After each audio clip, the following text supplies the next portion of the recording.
Vamos a abordar este tema con el doctor Ronald Vaya, a quien damos la bienvenida. ¿Cómo está, doctor? Gracias por estar con nosotros en esta mañana.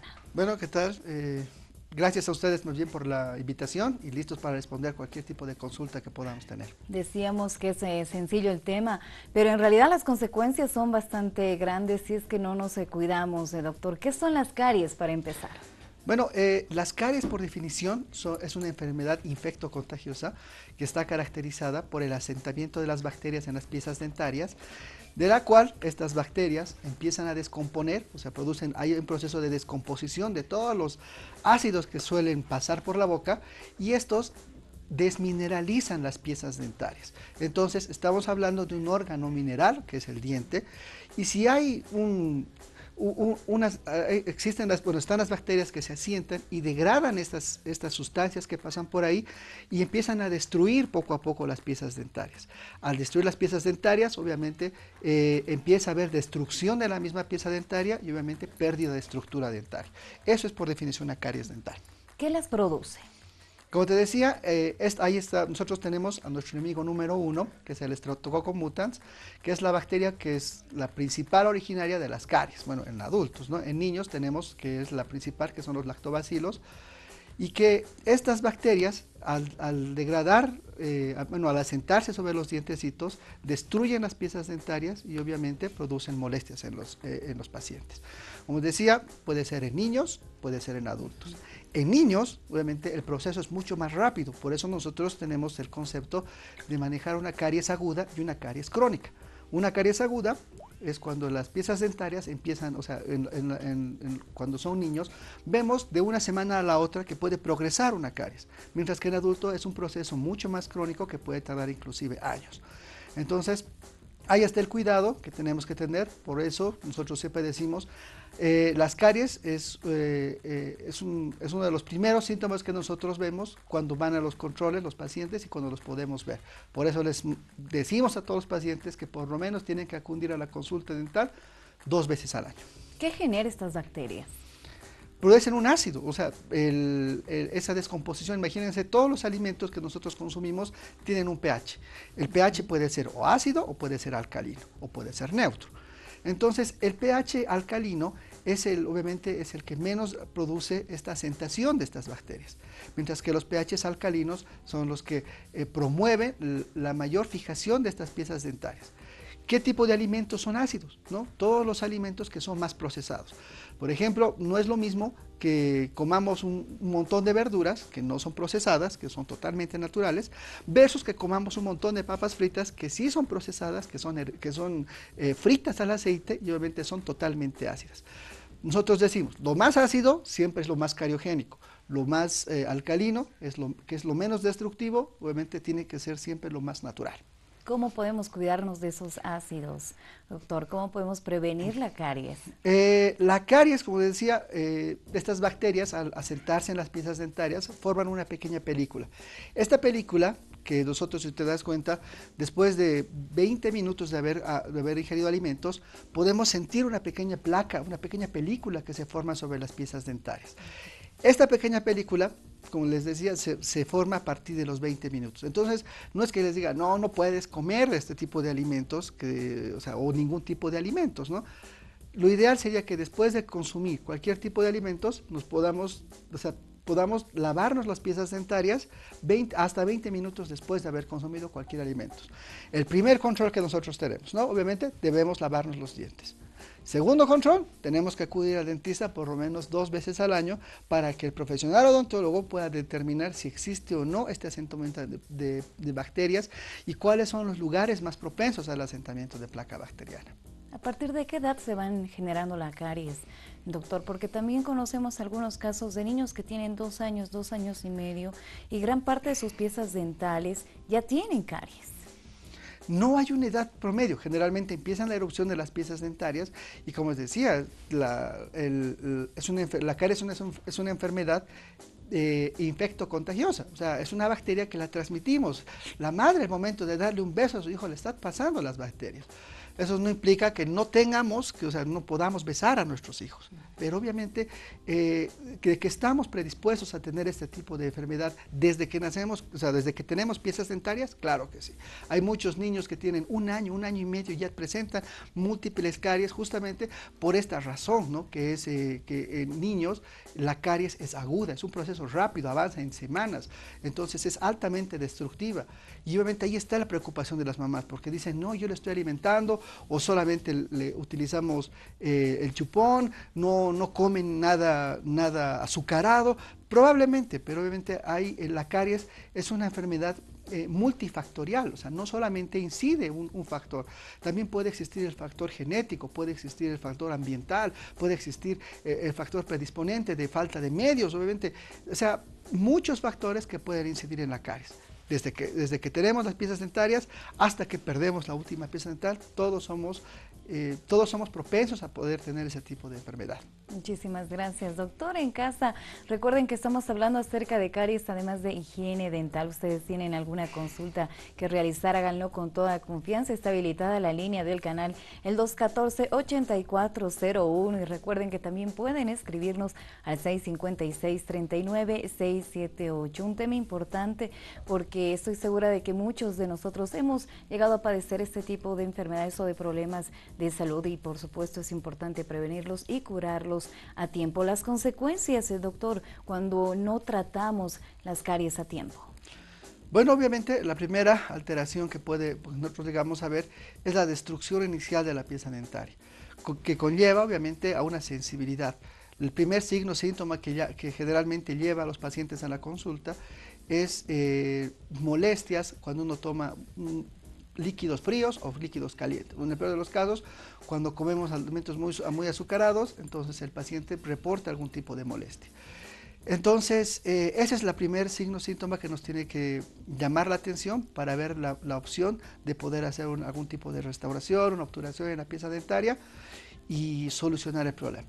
Pero ¿qué pasa si no voy al dentista? Porque algunos dicen, no, estoy bien todavía, solo me duele cuando tomo algo frío, mejor no me como un helado este fin de semana y voy a estar tranquilo. Entonces vamos arrastrando el problema. Pero si vamos arrastrando, no solo va a involucrar la primera capa de las piezas dentarias, que es el esmalte, después empieza a abarcar la segunda capa que viene a ser la dentina. Y en el peor de los casos, puede llegar hasta tocar lo que es el nervio dentario. Ahí es donde los pacientes generalmente pueden venir con alto grado de malestar.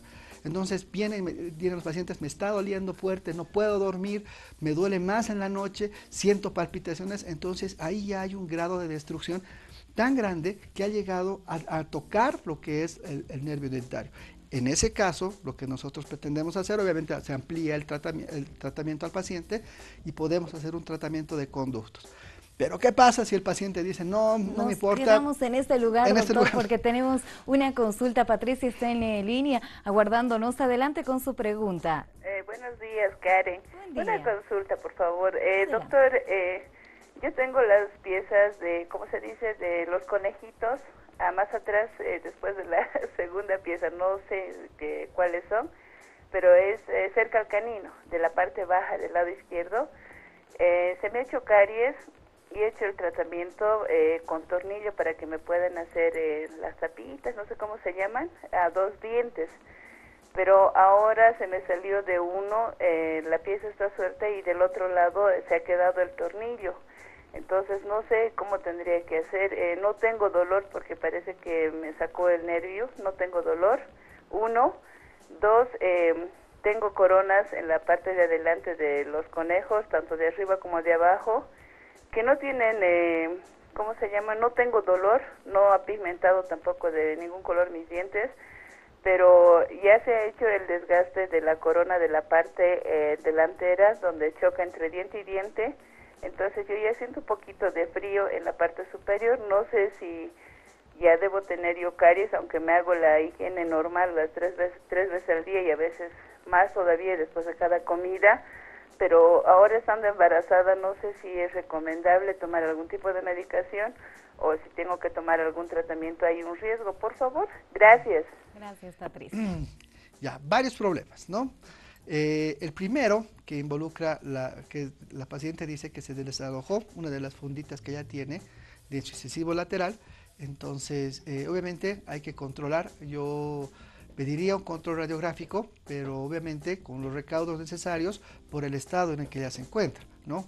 Avisando que ella está embarazada, obviamente hay métodos para poder tomar un par de radiografías y tener un mejor diagnóstico. Evidentemente ella está reportando que ella tiene dos funditas, dos coronitas, que generalmente nosotros las colocamos porque uno, o hay harta pérdida de estructura dentaria, justamente por caries, o en el segundo de los casos, porque puede existir algún tipo de corrección de la anatomía que nosotros queramos hacer. En este caso tendríamos que analizarlo con una radiografía para determinar qué está pasando, si la pieza presenta o no algún tipo de tratamiento de conductos, pero como ella me refiere, que tiene un tornillito dentro de su pieza, entonces lo más probable es que lo tenga. Hay que determinar si el tratamiento de conductos está en buenas condiciones y si es así, obviamente hacer la reposición de las coronas. No es excluyente el hecho de estar embarazada, porque obviamente uno no sabe cuándo le va a doler los dientes. Puede ser en ese estado, no prevé estar embarazado, porque a veces son cosas que pasan, y obviamente no analiza si voy a necesitar un tratamiento odontológico en el momento o en el periodo que estamos embarazados. Entonces, no es excluyente, hay formas de evitar esto. Obviamente lo ideal sería que no se tome medicación, pero obviamente hay medicación específica para las personas que están en este estado, si es que requieren o si es que realmente tienen grados de malestar muy grande o muy avanzados, en los cuales no se puede utilizar algún tipo de procedimiento. Probablemente dependiendo del mes en el que esté en el embarazo, podamos ver la posibilidad de anestesiar o no al paciente, ¿no? Porque hay meses donde es seguro anestesiar, otros meses donde preferimos no hacerlo y probablemente tengamos que recetar algún tipo de medicación. Sería bastante interesante poder tomar un control radiográfico y poder ver a la paciente para determinar qué vamos a hacer. Antes de irnos a la pausa, doctor, nos quedamos en el lugar en el que una persona ya se estaría realizando el tratamiento. Bueno, se decide realizar el tratamiento de conductos y si es que no quiere, ¿qué es lo que se puede realizar? Bueno, si a la persona, a pesar de que el nervio ha sido infectado, él decide no hacerlo, deja así, probablemente porque le pasa la molestia. Esto es porque el nervio empieza a entrar en un proceso de degeneración, se empieza a morir el nervio. Entonces, la molestia grande que nosotros sentimos, ese dolor agudo que sentimos, es porque el nervio está pasando por un proceso de muerte celular. Entonces, pasa esto, claro, porque tiene que morir en algún momento el nervio. Pero obviamente ese es un medio de ingreso de las bacterias y las bacterias empiezan a proliferar justamente por este medio, por este proceso que ha habido de necrosis celular. Entonces prolifera, avanza, y lo que generalmente llega a pasar es que empieza a haber procesos infecciosos ya a nivel del hueso, ¿no? Lo que nosotros conocemos como un absceso dentoalveolar. Entonces se infecta el dientecito y si a pesar de eso yo no voy al dentista, entonces a veces los pacientes vienen obviamente porque ya empieza a ser esto un proceso crónico y en los procesos crónicos ya no deja ya deja de doler. Entonces yo estoy feliz de la vida y tranquilo. Entonces el paciente viene y reporta y dice, tengo una bolita encima de mi diente. ¿Qué puede ser? Entonces eso ya es un absceso y que obviamente hay que drenarlo, probablemente tratamiento de conductos. Si a pesar de eso no voy al dentista, o sea, digo, no, voy a ser más valiente todavía. Se aguanta el dolor. Se aguanta el dolor, se aguanta la molestia, entonces puede ir abarcando mucho más, puede hacerse un absceso mucho más grande, probablemente llegue a enquistar este mismo proceso. Entonces hay procesos tan grandes en los cuales obviamente nosotros ya no podemos salvar la pieza dentaria, ¿no? En ese caso, lastimosamente la piecita va para afuera, ¿no? Extraemos la pieza dentaria y obviamente evitamos que siga avanzando este proceso infeccioso. Obviamente, soluciones, como decía, para el primer caso, cuando no es avanzado, tenemos una simple obturación. Para cuando ya complica el nervio, tenemos el tratamiento de conductos. Probablemente lo que le pasó, lo que le hicieron a la otra paciente, le colocaron una fundita, un tornillito para reforzar la estructura. Si a pesar de eso no hemos hecho el tratamiento, si llegamos a perder la piecita dentaria, lastimosamente lo que necesitamos es un implante dental para solucionar el problema de ausencia dental. Hablamos sobre caries e higiene dental en esta primera parte de Doctora Viayala. Recuerde que la línea del canal está habilitada. Una vez más, se la facilitamos el 214-8401 y que puede escribirnos también al 656-39678 para realizar sus consultas. Vamos a dar lectura a la siguiente pregunta. Hola, doctora Viayala, aprovechando al profesional, quisiera hacerle una pregunta. Tengo una hija de 3 años y medio y hace como un año los dientes de adelante se rompió. Uno de los dientes de adelante se rompió, se le hizo un huequito y su dentista le tapó con luz halógena. No sé si eso está bien o le hace algún daño, nos pregunta. Muchísimas gracias por realizar su consulta. Doctor. Bueno, en cuanto a, es lo más habitual que vemos en niños, fracturas, ¿no? Los chicos son bien inquietos, siempre andan haciendo de todo y haciendo lo que no deben, entonces siempre tienden a tener problemas. En grado de fractura, bueno, si la consulta está que si las obturaciones o las tapaduritas con luz halógena vienen a generar algún tipo de daño a la pieza dentaria, bueno, si son niños. Los mejores materiales que nosotros manejamos en odontología funcionan con la luz halógena.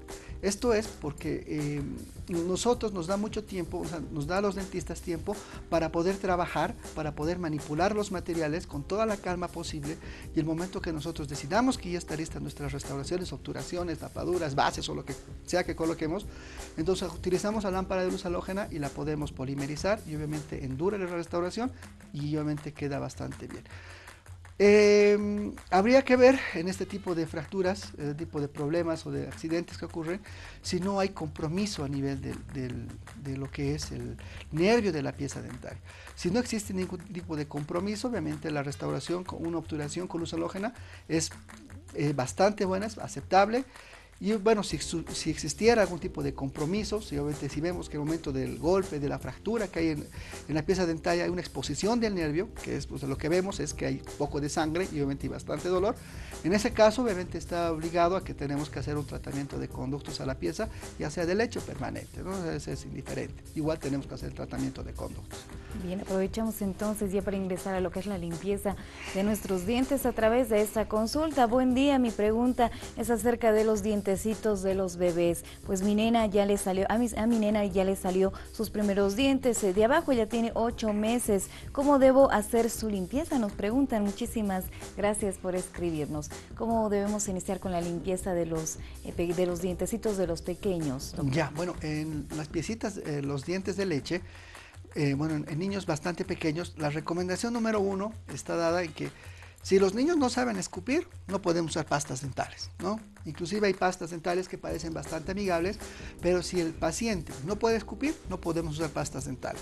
Lo que hacemos con bebés, y obviamente niños que realmente no pueden escupir, entonces hay unos cepillos, que hablábamos bajo cámaras, hay unos cepillitos que son para dedo, entonces nos compramos en las farmacias bicarbonato de sodio, y con el bicarbonato de sodio lo ponemos en la punta del cepillito y le podemos hacer la higiene.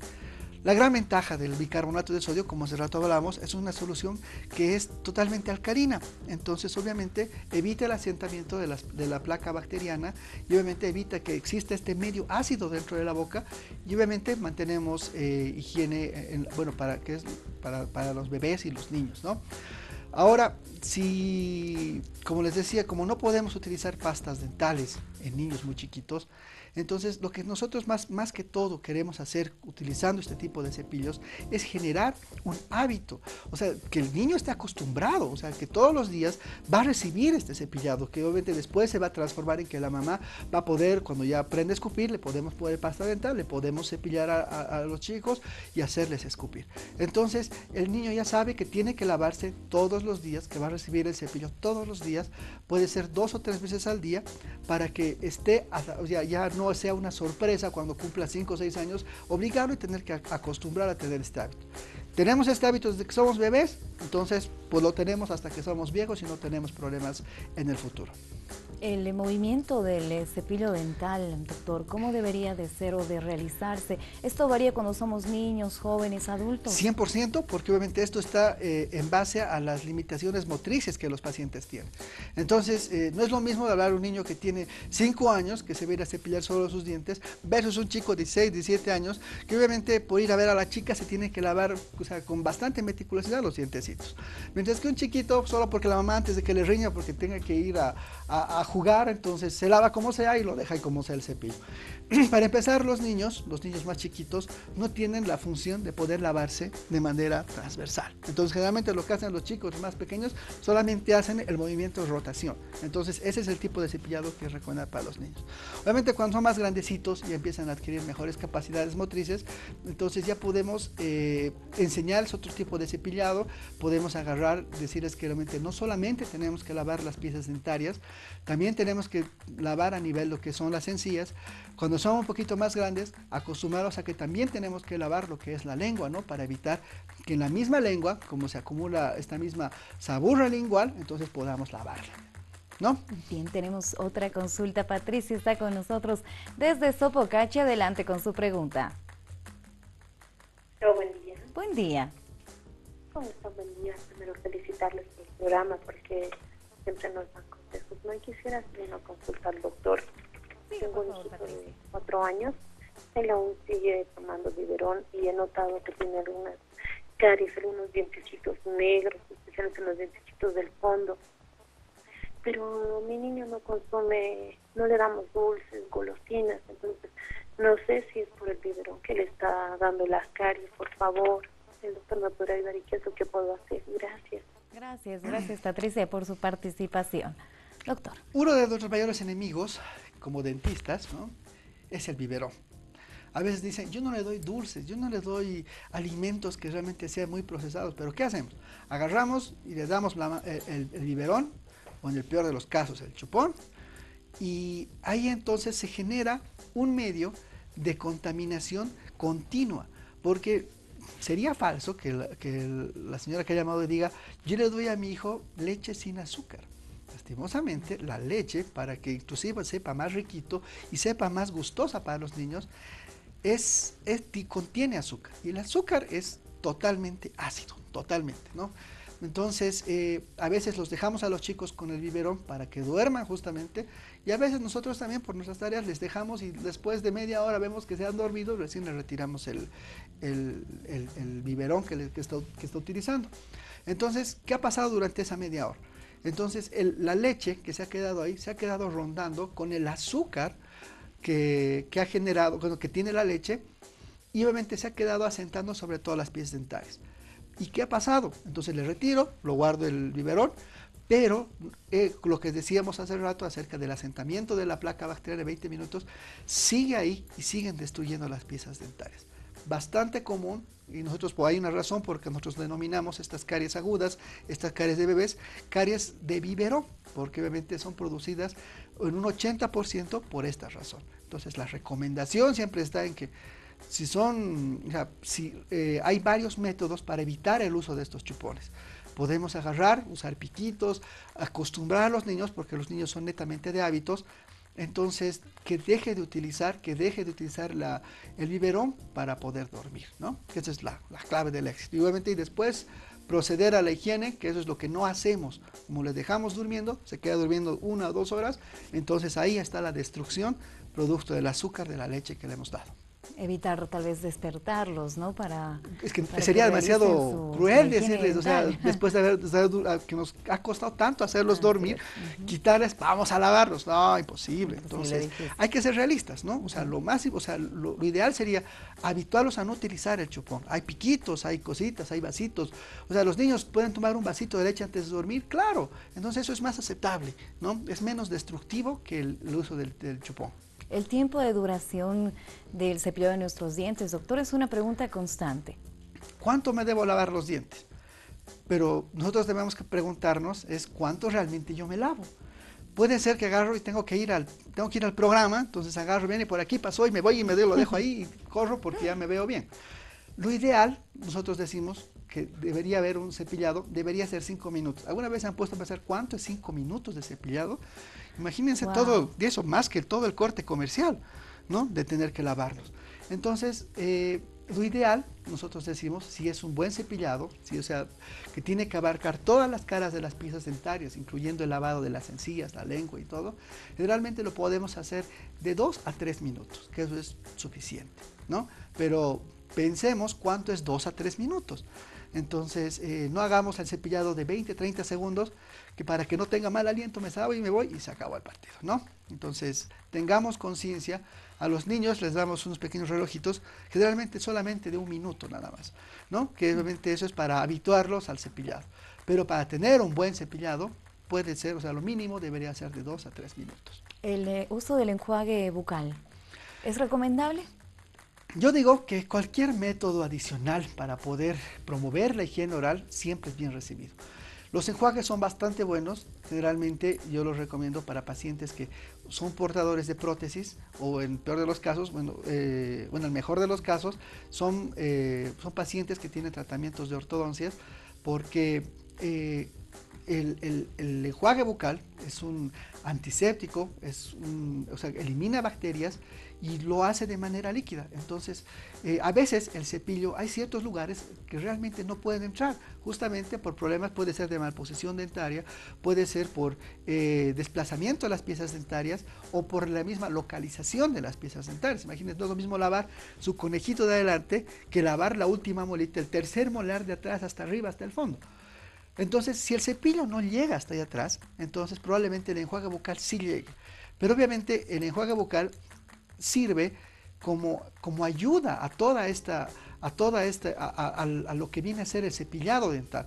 No va a reemplazar. Hay otros pacientes que dicen, ay, no tengo tiempo de cepillarme, mejor me enjuago con el enjuague y con eso estoy tranquilo.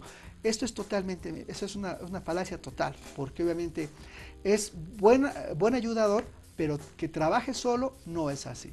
Ahora nosotros tenemos una gran variedad dentro de los mercados que podemos conseguir de enjuagues bucales, cualquier color, cualquier forma. Obviamente lo ideal sería que se lo pueda recomendar un profesional odontólogo, un enjuague bucal específico, porque no es lo mismo, hay ciertos componentes, hay ciertos enjuagues bucales que nosotros utilizamos para cierto tipo de tratamientos.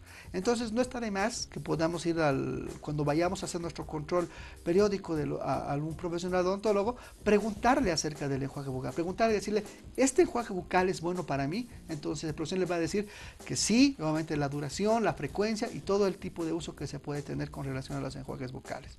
Ahora más bien, no solamente tenemos los enjuagues bucales, tenemos palillos, tenemos cepillos interdentales, tenemos hilos interdentales, tenemos cintas interdentales, o sea, tenemos una gran variedad para poder evitar este tipo de problemas. Entonces, está ahí el profesional odontólogo capacitado como para poder decirle qué tipo de elemento adicional podemos utilizar para poder solucionar los problemas de caries justamente que estamos hablando. Ya para ir cerrando este tema, doctor, una consulta también que hemos recibido con frecuencia es acerca de los cepillos. ¿Cómo deberían de ser estos? Porque también encontramos una gran cantidad en el mercado, algunos más duros, más suaves, más grandes, pequeños, algunos que se supone también nos ayudan en la limpieza de la lengua. Coméntenos, por favor, doctor, ¿cuál sería el adecuado?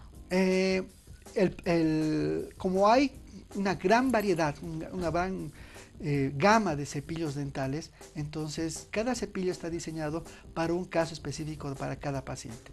Nosotros cuando vemos por primera vez a un paciente y se le va a hacer algún tipo de control, entonces lo primero que se le pide es que traiga su cepillo dental, porque queremos analizar, uno, el estado en el que está, ¿no? Porque hay pacientes que dicen que traen un cepillo así florecido, destruido, nosotros que lo vemos, debe de tener por lo menos unos 3 años y el paciente nos refiere, no, tiene 2 semanas. Entonces tenemos que analizar con cuánta energía, con cuánta fuerza el paciente tiende a lavarse los dientecitos. Entonces hay cepillos medios, hay cepillos duros, hay cepillos suaves, cepillos para encías delicadas, para masajear la encía, con limpiadores de lengua, con cerdas cruzadas, con cerdas oblicuas, con cerdas mixtas, o sea, es una gran cantidad de tipos de cepillos que pueden haber, que generalmente nosotros recomendamos dependiendo el tipo de paciente, dependiendo cómo sea su tipo de higiene, dependiendo lo que veamos durante la consulta. Entonces, la elección de un cepillo dental generalmente debería ser la profesional odontólogo con relación al tipo de paciente que estamos viendo. ¿Existe un tiempo promedio, doctor, en el que tal vez podamos nosotros saber cuánto debería de durarnos un cepillo de dientes? ¿Esté en el estado que esté? Lo que pasa es que nosotros siempre recomendamos que cepillo de dientes deberíamos renovarlo cada 2 meses. 2 meses. Esto es porque dentro de las cerdas, imagínate, si tú lo ves al cepillo dental, entonces tiene miles de cerditas adentro. Y en esas cerditas se van acumulando las mismas bacterias. Esas bacterias van destruyendo y obviamente van contaminando el cepillo de dientes.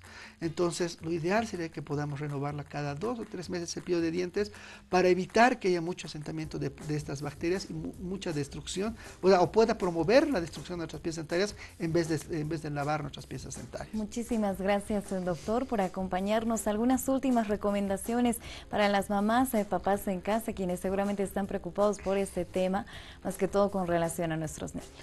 Nosotros, como dentistas, siempre sugerimos a todos los pacientes que tienen que acudir a la cita dental, o sea, a la cita con su profesional odontólogo, por lo menos 2 veces al año.